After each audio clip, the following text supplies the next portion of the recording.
Get the game. Oh, oh, yes. Oh, oh, yes. Get the game. Oh, oh, oh, yes. Eu sou Luiz Eduardo Brusaca, conhecido como Ed Brusaca. Sou grafiteiro, arte educador por formação, fotógrafo, trabalho às vezes com curadoria e com expografia de montagem de exposição. Como e quando nasceu minha paixão pelo grafite? A minha história com grafite ela se inicia nos anos 2000, quando eu entro a cultura da pichação, né, no meu bairro onde eu moro, que é o bairro Jardim São Cristóvão, e através da influência do meu irmão do meio e mais alguns amigos do bairro. E aí aquela questão de riscar a cidade, mas pela minha idade, como tinha 13, 14 anos, então era muito restrito eu ficar apenas naquela localidade, né, do bairro Jardim São Cristóvão e as adjacências, que seria aí São Cristóvão, o próprio São Cristóvão e São Bernardo por ali. E eu estudava numa escola no bairro vizinho, e no trajeto da escola para casa, eu encontrei um grafite de um grupo da cidade operária chamado Código Visual do Grafite, né, que era do grafiteiro Aurélio e Maciel. E quando eu olhei aquele mural de grafite, foi uma coisa que me fascinou, assim, eu queria entender como foi feito aquilo e por que fizeram aquilo. Então, toda vez quando eu chegava da escola, eu passava, né, pela rua, tipo, eu moro em um lado do bairro que tem uma avenida que para você ir para a escola atravessava a avenida. E aí, toda vez que eu atravessava, quando eu voltava para casa, eu sentava naquele meio-fio e tentava copiar aqueles desenhos. Eu me lembro nitidamente, assim, o que que era o grafite. Hoje não existe mais, mas era um cara segurando uma arma, né, com a palavra crime, né, já numa tipografia mais um pouco avançada, e do lado tinha um convite para jogar basquete, acho que era quintas, tap, alguma coisa assim do tipo, na unidade 103, né, na cidade operária. Então, toda vez eu buscava isso, né? Toda vez eu sentava, tentava copiar, sentava, tentava copiar. Eu nunca fui uma criança, nem um adolescente que era apaixonado por desenho, apaixonado por riscar, né? Acho que essa história de é, a- aprender a desenhar veio com o grafite, e inicialmente veio com as letras, não foi nem com personagens, com o que a gente chama de desenho específico. E aí, com isso, foi que iniciou-se, né? Eu comecei a fazer essas cópias. O meu irmão conheceu um rapaz que se tornou amigo da gente, no qual ele já desenhava e já fazia alguns grafites. E aí ele ia lá para minha casa, ficava bebendo com meu irmão e tal, e desenhando ao mesmo tempo. E quando ele ia para casa, ele deixava o desenho dele e eu tentava copiar o que ele fazia ali no momento. Muito coisa de papel mesmo, né? Só tipo olhar e tentar copiar e tal. E aí um primo meu chegou lá em casa com uma revista chamada Planeta Hip Hop. Acho que era a primeira revista que falava de hip hop. E nela vinha várias referências de hip hop na capa, vinha um CDzinho. E lá no final tinha duas páginas que falavam sobre grafite. Falava assim, né? Tinha as imagens de grafites nova-iorquinos, né? Então, o que eu fazia era copiar novamente aquilo ali, porque eu não sabia desenhar. Eu não fui aquela criança que tinha giz de cera e não sei o que, e riscava a parede, e riscava papel, não. Minha infância toda foi correr na rua, foi brincar de bola, brincar de brincadeiras infantis daquela época, né? Então eu não tenho aquela coisa assim, eu sou apaixonado desde criança, né? Eu acho que o grafite foi que me levou a fazer todo esse processo de conhecer a arte em si, em todos os formatos. E daí então eu comecei a fazer essas cópias, comecei a pintar inicialmente dentro de casa, né? Aprendendo com como se misturava tinta de cal com pigmento, ainda não era nem spray, nem latex. E posteriormente eu fui entender que existia outros meios de informação, né? E aí eu fui começar a buscar esses meios que eram as revistas Rap Brasil, né? Que também era uma revista que vinha com duas, três páginas, mas às vezes vinha um conteúdo a mais, explicando histórias, explicando estilos de grafite. E aquilo ali foi fomentando. Então eu fazia o quê? A gente sabia que nesse período de 2000, 2002, 2003 ali, as revistas vinham, tipo assim, para São Luís, 10 revistas, né? E São Luís já tinha uma cena muito grande do movimento hip hop, né? Então, de movimento de grafite. Então, assim, quem achava era o sortudo da história. Só que eu fui começando, fiz amizade com o cara da banca de revista para sempre deixar uma reservada e tal. E aí daí então eu comecei a realmente a copiar e entender como se funcionava o grafite a partir dali. E aí eu comecei a fazer na rua, né? Inicialmente assinava meu nome mesmo, Luiz, né? Só que aí eu colocava ao contrário, com aquela história, com aquela ideia que dentro do grafite que a gente tinha que ter um vulgo que se identificasse e tudo mais. E aí eu colocava ao contrário, meu nome, né? Pra justamente o pessoal não saber quem eu era. Mas nitidamente todo mundo sabia, porque só existia X pessoas no bairro que pintava, né? Então a gente comecei pintando letra que era cópia de várias letras, assim, saca? E eu juntava e fazia meu nome. E era assim, tipo, eu não entendia como é que eram aquelas letras. Eu pegava um recorte da letra ali e dizia que era o I. Pegava outro recorte e dizia que era o L. E ali montava o meu nome e comecei a riscar na rua. E aí depois eu comecei a assinar o que eu fazia com a pichação, né? Na pichação eu assinava Dove, que muita gente conhece como marca de desodorantes, né?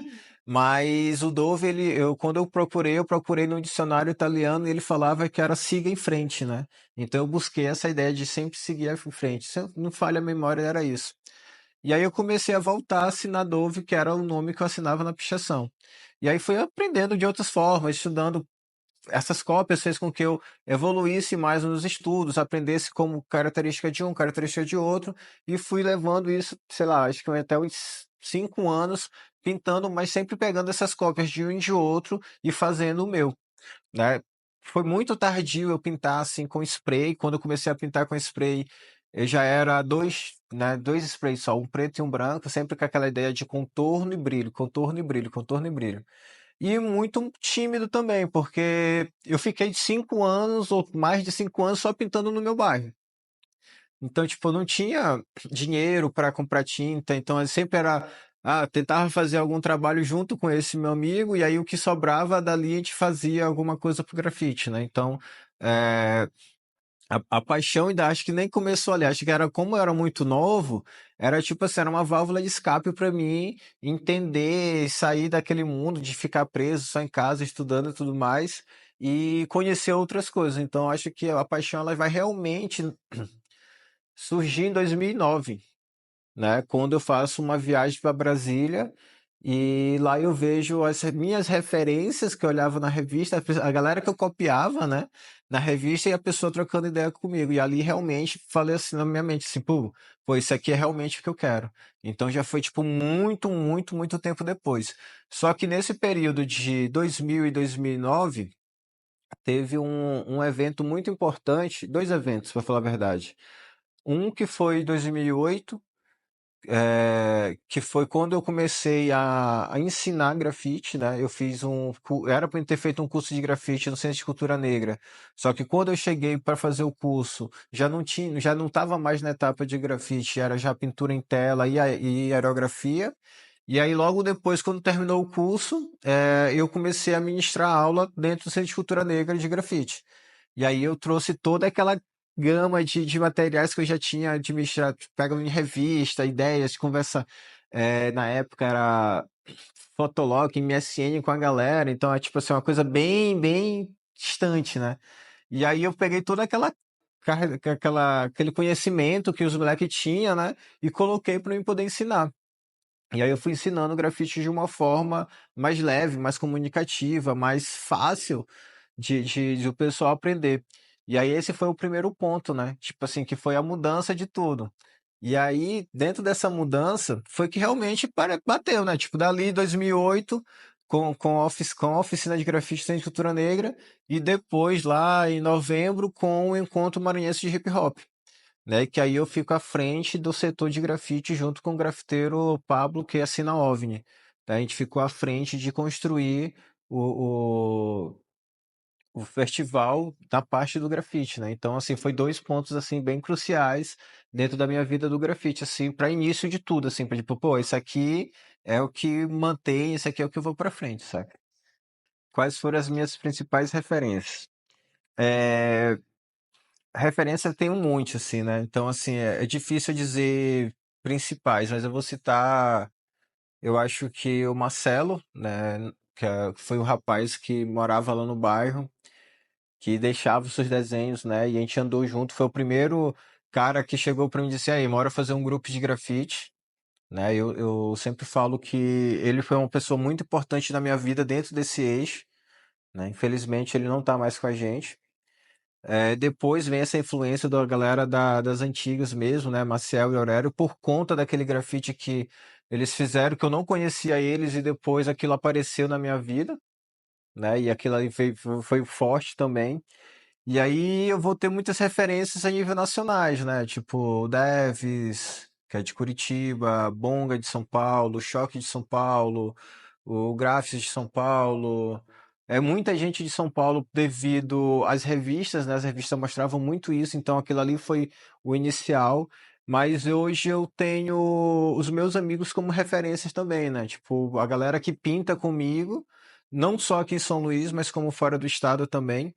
Porque eu acho que o grafite ele é além de pintura na parede, né? Eu acho que o grafite ele é aquela comunicação, aquela preocupação que você tem com o outro, o poder você conversar com outra pessoa a respeito do grafite. Eu acho que o grafite ele é mais do que pintura em parede. Então, minhas referências dentro do grafite inicialmente é essas, né? Mas uma referência que faz com que eu me mantenha vivo dentro desse coisa é minha mãe, né? Minha mãe foi uma grande referência assim para mim, né? E aí eu buscando assim nas memórias, eu falo que a primeira pessoa a me ensinar grafite foi minha mãe. E aí ninguém fica assim, ah, por quê, como, né?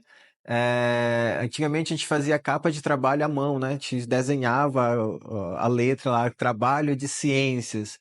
E a primeira pessoa que me ensinou a fazer a capa de trabalho foi minha mãe. Ela fazia aquelas chavezinhas que a gente usa da forma normal, né? Ela fazia umas chavezinhas de um canto pro outro assim e passava a linhazinha em cima, formava a letra, né? E aí eu pensando, buscando tudo, eu falei, gente, isso aqui foi a primeira ideia de grafite na minha vida, porque foi a partir disso aqui que me ensinou a fazer outras letras, né? Então, eu acho que a referência master é minha mãe. Como foi a aceitação da minha família? Gente, isso é uma parada muito louca, assim. Como eu iniciei na pichação, né? Então, eu e meu irmão já riscava muito, assim. E minha mãe, ela falava muito assim, olha, vocês querem fazer o que vocês estão fazendo? Pode fazer, tudo bem. Mas eu não quero vizinho nenhum batendo na minha porta por conta do que vocês estão fazendo. E a gente negava que a gente fazia pichação, né? Só que não tinha como dizer que não, porque a parede de casa era toda arriscada, né? Então não tinha como dizer que não. E aí ela sempre falou isso, olha, só não quero vizinho batendo na minha porta, só não quero vizinho batendo na minha porta. Então, inicialmente, ela deixou, né? Como ela não tava o tempo todo em casa, né? Ela então saía de manhã para trabalhar, voltava à noite, então ou na época, ou ela saía eu estava dormindo, ou ela chegava e eu estava dormindo, né? Então tinha muito esse ato de presença familiar. Mas quando ela começou a perceber que eu estava caminhando para esse meio de pintar realmente, de estar todo final de semana na rua pintando, de tentando fazer dinheiro para pintar, ela só falava: olha, cuidado, é isso mesmo que você quer? Cuidado, olha, tem concurso para fazer, tem vestibular para fazer, sempre aquela preocupação de mãe. E aí, em 2008, eu me lembro muito bem que quando eu ganhei o meu primeiro salário, eu cheguei pra minha mãe e falei, calma, mãe, aqui o salário do trabalho de grafite e tal. E aí ela falou assim, meu filho, tu não precisa me dar esse dinheiro é teu, esse trabalho foi tu que fez, tu que conquistou com teu suor. Então ele é teu. Eu falei, não, mas eu quero que a senhora pegue e trabalhe com ele dentro de casa.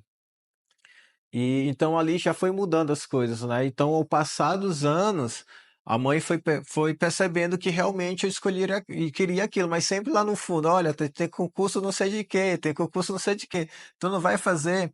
E aí, quando eu ingresso em 2009 na universidade, ela já viu assim, pô, realmente é uma coisa séria. Ele tá fazendo esse negócio de pintar o muro dos outros, né? Assim que ela falava, mas ele está estudando, né? Ele está buscando algo mais para isso, então eu vou respeitar. E aí foi difícil, como é difícil para todo mundo, né? Então, tipo assim, todo o dinheiro que eu tinha para materiais era conquistado por mim. Ela não me dava dinheiro para me comprar tinta nem nada. ela sempre falava assim: olha, o dinheiro que eu tenho que te dar é para tu comprar tuas roupas ou outra coisa alimentícia, que é a minha função como mãe. Agora, para essa tua função aí, se é brincadeira, esse hobby, sei lá como vocês chamam isso, é tu que tem que correr atrás. Então aí eu fazia com que rolasse um dinheiro para poder comprar esse material.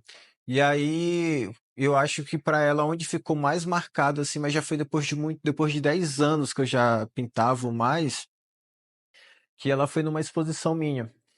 E aí é uma coisa até que eu me emociono muito quando eu falo, porque tipo, às vezes você não tem a mãe presente para algumas coisas, né? E aí minha mãe chega na minha exposição com minhas tias, com meus tios, com sobrinho, com primo, e aí olha um monte de gente do hall, das artes falando comigo, e aí bate a ficha nela dizendo assim, nossa, realmente ele correu atrás, escolheu isso aqui para ele, né? Então eu agora só tenho que apoiar, mas inicialmente era muito difícil, né? Porque ela não sabia o que que era, né? Porque na vida dela ela sempre trabalhou, estudou, então ela não tinha esse conhecimento, né? De uma cultura diferenciada, né? Que, como é o grafite.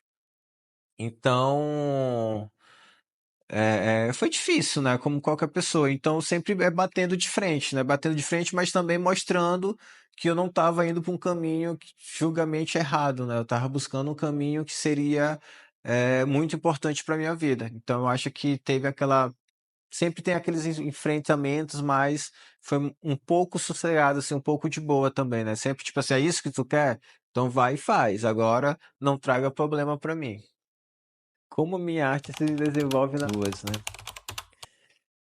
É, pergunta difícil, porque a gente nunca sabe como as pessoas vão receber o grafite, né? Então, todo o processo antes de ir pra rua, eu fico imaginando, fico pensando em casa, né? Tipo, desenhando, pensando como é que isso vai ser recebido na rua. Mas é um processo criativo assim, eu pego, estudo, penso, pesquiso, crio vários desenhos até ir para a rua. E aí, quando eu chego na rua, às vezes eu até modifico, né? Porque a rua acaba te influenciando a colocar outras coisas no meio, né? Então, eu acho que ela está muito mais ligado a um resultado final mesmo, assim, não é nem um processo de criação dentro da rua, mas é o resultado final. E às vezes a gente não consegue ter um feedback das pessoas, né? Porque às vezes a gente é irreconhecível, saca? Tipo, você pintou, às vezes a pessoa não sabe quem é você, né? Às vezes conhece já de tanto passar, mas ela se desenvolve dessa forma. Eu saio, às vezes eu saio para pintar, escolho qualquer muro, pinto. Às vezes não, às vezes eu quero fazer um trabalho mais de boas, eu vou lá, tento pegar uma autorização e tal, para poder fazer um trabalho mais tranquilo. Mas eu tenho recebido muitos feedbacks agora, né? Tipo, somente esse período eleitoral, que é um período que a gente perde muito trabalho. E aí o pessoal fala muito, não, pô, tiraram o seu trabalho de tal lugar, mora tentar fazer de novo, como é que faz e tal. Então ela se desenvolve desse jeito, né? Ela começa um estudo dentro de casa, ao caçar o muros, que é a questão, tipo, você vai para qualquer lugar, você já vai, o olho de grafiteiro é assim, você passa na rua, você já vai olhando que muro te interessa. Se é um muro de uma casa, de um comércio, se é um muro baldio, então você já vai captando esses eixos, assim. E aí, depois que você escolhe o muro, você só vai para a prática mesmo. E aí fica aquela definição, né? Tipo, se vai rolar mesmo o que tu planejou em casa, ou se na hora do rolê acontecer alguma coisa, você vai e muda, sabe? Ela se desenvolve dessa forma, todo o processo criativo da arte. Qual a maior dificuldade como artista urbano? Cara, essa aí é uma pergunta de uma palavra, patrocínio. Não tenho muito nem o que dizer, porque acho que a dificuldade não é estar na rua, a dificuldade mesmo é aquisição de material. Material em São Luís é muito caro, então para se fazer um trabalho de grafite você tem que ter uma grana legal mesmo, assim, então é, não dá para ter muitos grafites, né? Assim, porque você usa bastante cor e, sei lá, se você vai pintar com dez latas, já é praticamente 300 conto, né? Então, 300 conto hoje, na tua situação, já pesa muito, já é uma feira, já é uma conta de luz, já é alguma coisa. Então, hoje a gente pensa mais, eu penso mais antes de estar 100% na rua por conta desses gastos, né? Por mais que eu tenha alguns recursos de materiais em casa, mas eu fico pensando nisso, que também existem outros gastos fora os gastos de material, né? Porque deslocamento é um gasto, alimentação é um gasto, porque às vezes a gente passa o dia inteiro na rua. Então, isso são gastos, então não tem pra onde correr. Então, eu acho que se tivesse mais política pública voltada para o grafite, talvez as coisas mudariam um pouco mais, né? Não digo que políticas públicas seria o resultado, desculpa, para ter uma São Luís ou um Maranhão totalmente grafitada, né? Porque a gente sabe que nem não só as políticas públicas vai funcionar, mas já seria algum avanço, né? Então eu acho que se tivesse mais apoio, mais patrocínio de algumas instituições, alguns órgãos, ou até mesmo do próprio governo, a favor da arte urbana, a favor do grafite, eu acho que daria para se viver um pouco melhor. É possível modificar o modo de pensar e de agir da sociedade com as intervenções realizadas pelos grafiteiros? Sim, é possível. Mas existe uma outra coisa antes da ação do grafiteiro, que é a ação pessoal de cada pessoa, né? A gente sempre fala, né? Quem é do hip hop sempre fala, o hip hop salvou minha vida, né? Quem é do grafite, em cada elemento sempre fala, né? Cada elemento do hip hop sempre fala, o grafite salvou minha vida, o break salvou minha vida.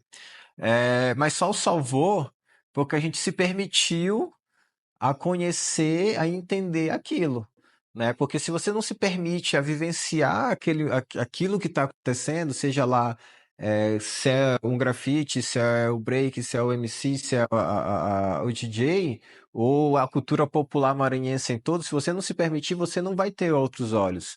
Então, é capaz de mudar? É. Primeiramente, por conta das mensagens que a gente deixa nos muros, né? Cada grafite ele te passa uma mensagem diferente. E aí não é uma mensagem de frases escritas, né? Teve um tempo, o São Luís, que tipo, todo grafite vinha pautado uma frase. Desenhava lá um b-boy com teu tag e botava lá paz por não sei quem, paz pela comunidade X, não mate não sei o quê. Né? Sempre tinha uma frasezinha. Hoje não, hoje o grafite ele já vem com uma provocação maior, que é você olhar aquele desenho e tentar entender o que tem atrás daquilo ali. E aí eu me lembro muito no português, né, no ensino de português, na interpretação de texto, né, tipo, tem coisa que tá nas entrelinhas, e o grafite deixa muito isso, deixa muita coisa ali meio que escondido para você perceber. Então, há como mudar? Há a busca de um mundo melhor? Sim, mas depende das pessoas, depende da sociedade entender aquilo, porque ó, em pleno 2024 você tá pintando na rua, passa gente te chamando de vagabundo, de pichador, de isso, daquilo. Então, essa pessoa, ela não tem uma mente aberta, sabe? Ela não se permite a vivenciar. E eu já presenciei dentro de oficinas de grafite que eu faço, que do início até o final, a pessoa tá lá sempre te chamando de modos pejorativos, né? E aí tu tá lá corrigindo, não, é isso, não, é isso, é isso.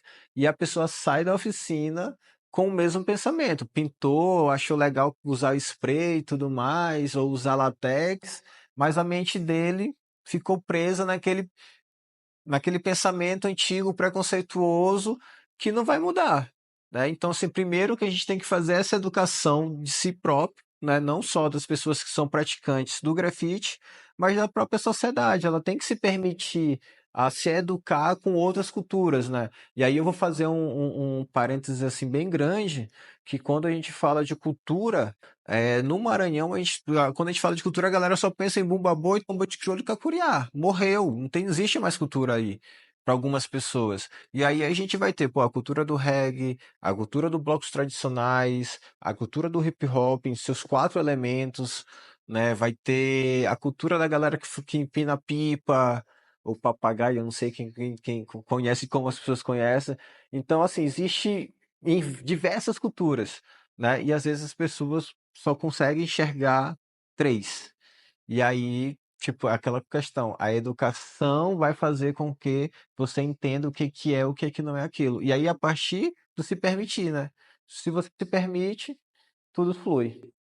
Como minha arte se desenvolve nas ruas, né? É... Pergunta difícil, porque a gente nunca sabe como as pessoas vão receber o grafite, né? Então, todo o processo antes de ir pra rua, eu fico imaginando, fico pensando em casa, né? Tipo, desenhando, pensando como é que isso vai ser recebido na rua. Mas é um processo criativo assim, eu pego, estudo, penso, pesquiso, crio vários desenhos até ir pra rua. E aí, quando eu chego na rua, às vezes eu até modifico, né? Porque a rua acaba te influenciando a colocar outras coisas no meio, né? Então, eu acho que ela está muito mais ligado a um resultado final mesmo, assim, não é nem um processo de criação dentro da rua, mas é o resultado final. E às vezes a gente não consegue ter um feedback das pessoas, né? Porque às vezes a gente é irreconhecível, saca? Tipo, você pintou, às vezes a pessoa não sabe quem é você, né? Às vezes conhece já de tanto passar, mas ela se desenvolve dessa forma. Eu saio, às vezes eu saio para pintar, eu escolho qualquer muro, pinto. Às vezes não, às vezes eu quero fazer um trabalho mais de boas, eu vou lá, tento pegar uma autorização e tal, para poder fazer um trabalho mais tranquilo. Mas eu tenho recebido muitos feedbacks agora, né? Tipo, somente esse período eleitoral, que é um período que a gente perde muito trabalho. E aí o pessoal fala muito, não, pô, tiraram o seu trabalho de tal lugar, mora tentar fazer de novo, como é que faz e tal. Então ela se desenvolve desse jeito, né? Ela começa um estudo dentro de casa, ao caçar o muros, que é a questão, tipo, você vai para qualquer lugar, você já vai, o olho de grafiteiro é assim, você passa na rua, você já vai olhando que muro te interessa. Se é um muro de uma casa, de um comércio, se é um muro baldio, então você já vai captando esses eixos, assim.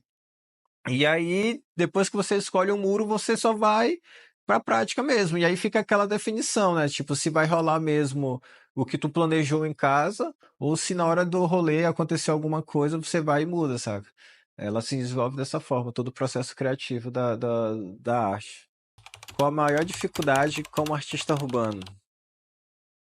Cara, essa aí é uma pergunta de uma palavra, patrocínio. Não tenho muito nem o que dizer, porque acho que a dificuldade não é estar na rua, a dificuldade mesmo é a aquisição de material. Material em São Luís é muito caro, então para se fazer um trabalho de grafite você tem que ter uma grana legal mesmo, assim, então é, não dá para ter muitos grafites, né? É assim, porque você usa bastante cor e, sei lá, se você vai pintar com 10 latas, já é praticamente 300 conto, né? Então, 300 conto hoje, na tua situação, já pesa muito, já é uma feira, já é uma conta de luz, já é alguma coisa. Então, hoje a gente pensa mais, eu penso mais antes de estar 100% na rua, por conta desses gastos, né? Por mais que eu tenha alguns recursos de materiais em casa, mas eu fico pensando nisso, que também existem outros gastos fora os gastos de material, né? Porque deslocamento é um gasto, alimentação é um gasto, porque às vezes a gente passa o dia inteiro na rua. Então, isso são gastos, então não tem pra onde correr. Então, eu acho que se tivesse mais política pública voltada para o grafite, talvez as coisas mudariam um pouco mais, né? Não digo que políticas públicas seria o resultado, desculpa, para ter uma São Luís ou um Maranhão totalmente grafitada, né? Porque a gente sabe que nem não só as políticas públicas vai funcionar, mas já seria algum avanço, né? Então eu acho que se tivesse mais apoio, mais patrocínio de algumas instituições, alguns órgãos, ou até mesmo do próprio governo, a favor da arte urbana, a favor do grafite, eu acho que daria para se viver um pouco melhor. É possível modificar o modo de pensar e de agir da sociedade com as intervenções realizadas pelos grafiteiros? Sim, é possível. Mas existe uma outra coisa antes da ação do grafiteiro, que é a ação pessoal de cada pessoa, né? É, a gente sempre fala, né? Quem é do hip hop sempre fala, o hip hop salvou minha vida. né? Quem é do grafite, em cada elemento sempre fala, né? Cada elemento do hip hop sempre fala, o grafite salvou minha vida, o break salvou minha vida. Mas só o salvou porque a gente se permitiu a conhecer, a entender aquilo, né? Porque se você não se permite a vivenciar aquilo que está acontecendo, seja lá se é um grafite, se é o break, se é o MC, se é o DJ, ou a cultura popular maranhense em todo, se você não se permitir, você não vai ter outros olhos. Então, é capaz de mudar? É. Primeiramente, por conta das mensagens que a gente deixa nos muros, né? Cada grafite ele te passa uma mensagem diferente. E aí não é uma mensagem de frases escritas, né? Teve um tempo, São Luís, que tipo todo grafite vinha pautado uma frase. Desenhava lá um b-boy com teu tag e botava lá paz por não sei quem, paz pela comunidade X, não mate não sei o quê. Né? Sempre tinha uma frasezinha. Hoje não, hoje o grafite ele já vem com uma provocação maior, que é você olhar aquele desenho e tentar entender o que tem atrás daquilo ali. E aí eu me lembro muito no português, né, no ensino de português, na interpretação de texto, né, tipo, tem coisa que está nas entrelinhas, e o grafite deixa muito isso, deixa muita coisa ali meio que escondido para você perceber. Então, há como mudar? Há a busca de um mundo melhor? Sim, mas depende das pessoas, depende da sociedade entender aquilo, porque ó, em pleno 2024 você tá pintando na rua, passa gente te chamando de vagabundo, de pichador, de isso, daquilo. Então, essa pessoa, ela não tem uma mente aberta, sabe? Ela não se permite a vivenciar. E eu já presenciei dentro de oficinas de grafite que eu faço, que do início até o final, a pessoa tá lá sempre te chamando de modos pejorativos, né? E aí tu tá lá corrigindo, não, é isso, não, é isso, é isso. E a pessoa sai da oficina com o mesmo pensamento. Pintou, achou legal usar spray e tudo mais, ou usar latex, mas a mente dele ficou presa naquele pensamento antigo, preconceituoso, que não vai mudar, né? Então, assim, primeiro que a gente tem que fazer essa educação de si próprio, né? Não só das pessoas que são praticantes do grafite, mas da própria sociedade. Ela tem que se permitir a se educar com outras culturas, né? E aí eu vou fazer um parênteses assim bem grande, que quando a gente fala de cultura, no Maranhão, quando a gente fala de cultura, a galera só pensa em Bumba Boi, Tomba de Crioulo e Cacuriá. Morreu, não tem, existe mais cultura aí para algumas pessoas. E aí a gente vai ter, pô, a cultura do reggae, a cultura dos blocos tradicionais, a cultura do hip hop em seus quatro elementos, né? Vai ter a cultura da galera que empina pipa, ou papagaio, eu não sei quem conhece como as pessoas conhecem. Então, assim, existe em diversas culturas, né? E às vezes as pessoas só consegue enxergar três. E aí, tipo, aquela questão, a educação vai fazer com que você entenda o que que é, o que que não é aquilo. E aí, a partir do se permitir, né? Se você se permite, tudo flui. Qual é a minha maior conquista dentro do grafite? Deixa eu pensar, eu não sei se eu já conquistei, sabe? Quando eu penso nessa questão de conquista, eu acho que a maior conquista é viver. Eu não tenho, coisas materiais, elas não me agradam tanto, sabe? Eu tenho isso, eu tenho aquilo. Beleza, são conquistas, mas eu acho que é o viver, saca? É poder ter amigos, né? Ter pessoas que são amigos, que são mais do que irmãos. Eu acho que as conquistas maiores são dentro desse eixo, né? Porque dizer assim, a minha maior conquista dentro do grafite foi que o grafite me deu um carro. Não, pô. Isso é um carro, vai ser útil para mim ir para um lugar para outro, mas não me deixa feliz, sabe? Talvez uma viagem para algum lugar, beleza, né? Mas eu acho que o viver e conhecer pessoas, fazer amizade, levar conhecimento de grafite para outras pessoas, eu acho que isso aí que é a conquista. Eu acho que no conquista material não é uma conquista. Eu acho que conquista material é fruto do esforço que tu faz para comprar aquilo. Então, eu acho que se for falar de conquista mesmo, é eu viver, conhecer esses lugares, conhecer pessoas, fazer amizade. Talvez nem ser o tal reconhecimento seja uma conquista. Porque depois de morto, tu brilha 10 anos no máximo e aí acabou-se, não existe mais, saca? Eu acho que conquista mesmo é estar vivendo, estar aproveitando, é estar aqui, ó, com vocês, saca? Trocando essa ideia. Acho que isso aqui é uma conquista. Aonde a arte me levou? Vixe, é pra citar as cidades? Eu vou esquecer, gente. Cara, primeiramente a arte me levou pra um lugar que eu acho que eu não seria o Ed Brusaca, não seria o Luiz Eduardo, né? Porque foi a partir dela que eu comecei a. Deixa eu encontrar uma palavra. A me comunicar, saca? O Luiz Eduardo Ed é uma pessoa tímida, querendo ou não, saca? Às vezes as pessoas não acham, mas eu sou tímido. E o grafite, ele fez isso, ele fez assim, pô, tu vai ter que falar por mim, saca? Então, ele me deixa muito mais livre para poder conversar, para trocar ideias. Então, eu acho que a primeira parte é onde ele que me leva a uma transformação de pessoa, né? Uma transformação de um cara que hoje entende de vários assuntos, conhece várias coisas, porque o grafite te provoca a conhecer, né? E aí ele também te faz isso, ele faz você ser comunicativo, porque você precisa falar, precisa se defender, ter argumentos sobre o que você faz. Então o grafite ele me levou a esses pontos. Agora falando de status, né? Vamos colocar assim, status, não estados. Status.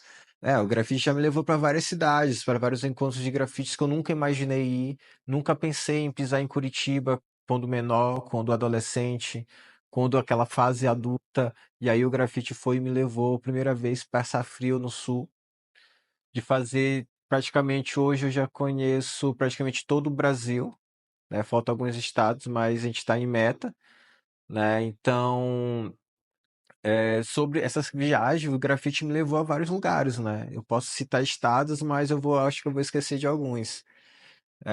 Piauí, Ceará, Amazonas, Paraná, Pará, Bahia, Pernambuco, São Paulo, Rio de Janeiro, Rio Grande do Sul, Santa Catarina, DF,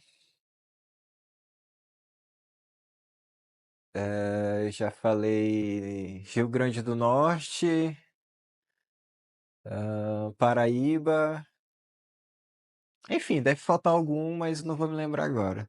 Então, assim, ele já me levou para muitos lugares. E todos esses lugares foram legal porque eu fiz amizade, né? E essas amizades são pessoas assim que são praticamente irmãos para mim. Então, tipo, o grafite tem esse poder, né? De fraterno, né? De você vai para um lugar, tem um acolhimento, as pessoas conversam contigo e do nada tu já vira irmão, do nada tu tá dormindo na casa da pessoa. E aí isso já facilita muito. Então, o grafite já me levou para vários lugares assim, fora das cidades. Eu tô falando os estados, mas cada estado aí tem umas cidadezinhas aí que eu já fui que também não vou me lembrar assim, mas já viajei bastante. Pergunta polêmica, né? O que eu diria para quem quer iniciar no grafite? Não comece. Simples. Brincando, gente, mas assim, eu acho que o grafite, eu falo isso nas minhas oficinas, né? O grafite, ele tem um poder de transformação social muito grande, né? Então, assim, às vezes a gente quer entrar no grafite apenas para entender como é o processo de fazer um grafite. E aí eu falo nas minhas oficinas o quê? Que eu não tô nas oficinas para fazer grafiteiros ou grafiteiras. Eu tô na oficina para fazer cidadãos melhores. Por que disso? É, Primeiro que quando a gente vai pensar em grafite, a gente pensa que hoje o grafite é uma arte cara, né? Então, assim, um tubo de spray é caro, a tinta latex é cara, o meio de condução até o local é caro, o que tu vive no entorno do grafite ali também é caro. Então, eu primeiramente, eu penso dessa forma. Mas quando a pessoa chega para mim e fala assim, não, eu quero isso mesmo, saca? Eu dou todo o apoio possível. Dou dicas, indico material, se precisar eu me ofereço para dar uma oficina gratuita. Mas eu vejo que o grafite ele consegue, ele tem um poder de fazer a galera ter um foco e um objetivo para uma coisa. Então, assim, o que eu se fosse realmente aquela coisa assim, eu quero fazer, então, cara, vai, cai de frente, estuda, que o principal é estudar. Primeiro, não só estudar a desenhar, né, ou a pintar, é estudar mesmo, assim, tipo, pegar um livro, se debruçar pelo livro para tu ter informação, entender todo esse processo do que é o grafite, como, quando iniciou, quem foi, o que falaram, quem foi preso, quem não foi preso, quem paga, que estado paga multa, que estado não paga multa, se tem lei que incentiva o grafite, se não tem, sabe? Eu acho que a pessoa tem que estudar realmente essas coisas, porque só pintar por pintar tem um monte de pessoas. E às vezes a pessoa passa 3 meses pintando e para, né? Então eu sou muito criterioso em quem eu vou ajudar, porque eu tenho muito disso de você ajudar uma pessoa e ela tu te dá tudo, sabe? Chega, ó, tá aqui uma biblioteca de livros, de revistas, pega, sei lá, dá um kit de spray para a pessoa, que hoje a gente já consegue fazer isso, e com 3 meses tu aposta na pessoa e com 3 meses a pessoa para de pintar. E aí tudo aquilo foi jogado por água abaixo, né? Então, se quer realmente iniciar, eu ajudo. Mas a pessoa tem que se dedicar realmente. Então, é dedicação em primeiro lugar, segundo estudo, né? Que é o conhecimento, e prática. Pratica mesmo bastante. Como eu vejo a cena do hip hop nova e velha escola no Maranhão? É, penso muito que existe duas cenas de hip hop, né? Isso é uma coisa que eu venho batendo muito, pensando muito nos últimos anos.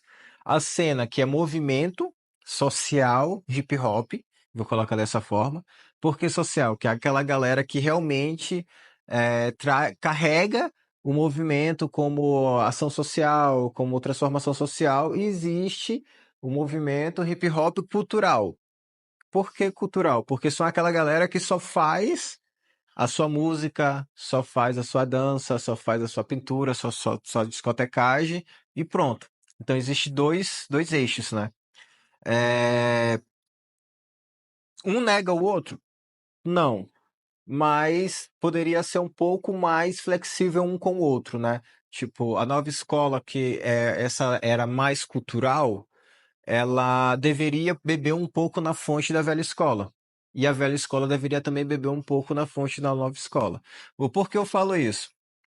É, teve uma época, eu acho, que era muito passagem, né? Tipo assim, eu passava o meu conhecimento do que eu entendo de hip hop para a pessoa que estava iniciando. Né? Falava dos 4 elementos, falava do quinto elemento que é o conhecimento, falava que era isso, que era aquilo, que não sei quem fez não sei o quê, e contava toda aquela história grandiosa sobre o hip hop maranhense.